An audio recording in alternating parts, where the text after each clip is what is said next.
Hello दोस्तों, स्वागत है आप सभी का आपके अपने चैनल स्टडी स्ट्रैक पर। दोस्तों आज के इस वीडियो में हम लोग ये जो इस तरह का डिस्काउंट का सवाल होता है इसको करना सीखेंगे।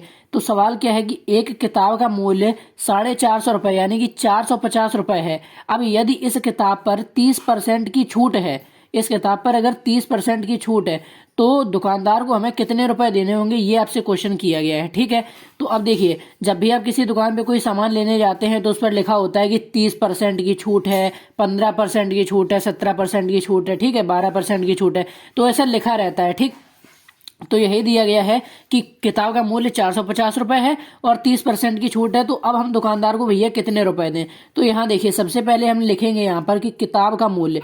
तो यहाँ पर किताब का मूल्य क्या दिया है आपका, किताब का मूल्य, इसको जल्दी लिखते हैं। किताब का मूल्य है आपका 450 ठीक है, 450 और जो छूट दी गई है, छूट आपको दी गई है, छूट क्या है, परसेंट में दी गई है। तो छूट परसेंट कितनी है आपकी, 30% है छूट। ठीक है, अब इसके बाद हम क्या करें कि देखिए छूट का मतलब क्या होता है, छूट का मतलब यही तो होता है कि किताब का जितना मूल्य है, जितनी हमें छूट मिली है उतना हम इसमें से हटाकर दुकानदार को दें।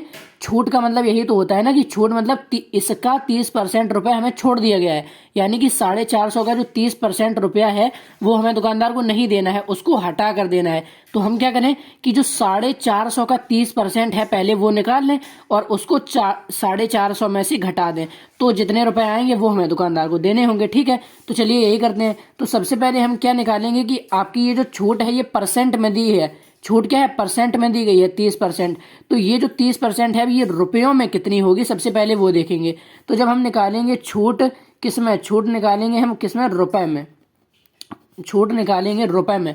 तो हम क्या करेंगे, ये जो 450 है तो 450 का 30% निकालेंगे कि 450 का 30% कितना होता है। ठीक है, तो चलिए निकालते हैं। अब 450 है तो यहाँ 450 लिखेंगे। जब मैथ में का होता है तो आपको पता है ना कि उसका मतलब क्या होता है, गुणा होता है। ठीक है, सिंपल सा क्या है कि हम 450 का 30% निकाल लें, तो 450 गुणे 30 लिखेंगे और जैसे ही 30 में से ये परसेंट का चिन्ह हटाएंगे तो इसके बटे में हम 100 लिख देंगे। ठीक है, इतना क्लियर है। इसके बाद एक जीरो से ये वाला एक जीरो कट गया, इसके बाद इस एक जीरो से ये वाला एक जीरो कट गया। अब इसके बाद क्या है, 45 है और गुणे में 3 है, तो 3 पचे 15 की 5 हासिल, एक 3 चौको 12 और एक 13, तो ये क्या आ गया आपका 135 रुपये आ गया। 135 रुपये यानी कि 450 रुपये ये जो किताब का मूल्य है इस पर हमें 135 रुपया की छूट है, यानी कि हमें 135 रुपया इसमें नहीं देने हैं। ठीक है, इसका यही तो मतलब हुआ ना। अब देखिए, अब हम क्या करें कि दुकानदार को जितने देने हैं हमें, मतलब किताब का जो अब एक्चुअल में मूल्य है जो हमें दुकानदार को देने हैं, हम क्या लिख लें कि दुकानदार को जितने देने हैं, क्या है, दुकानदार को देने होंगे, दुकानदार को देने होंगे बराबर क्या देने होंगे, ये जो 450 रुपये है इसमें से छूट वाले रुपए को घटा दें।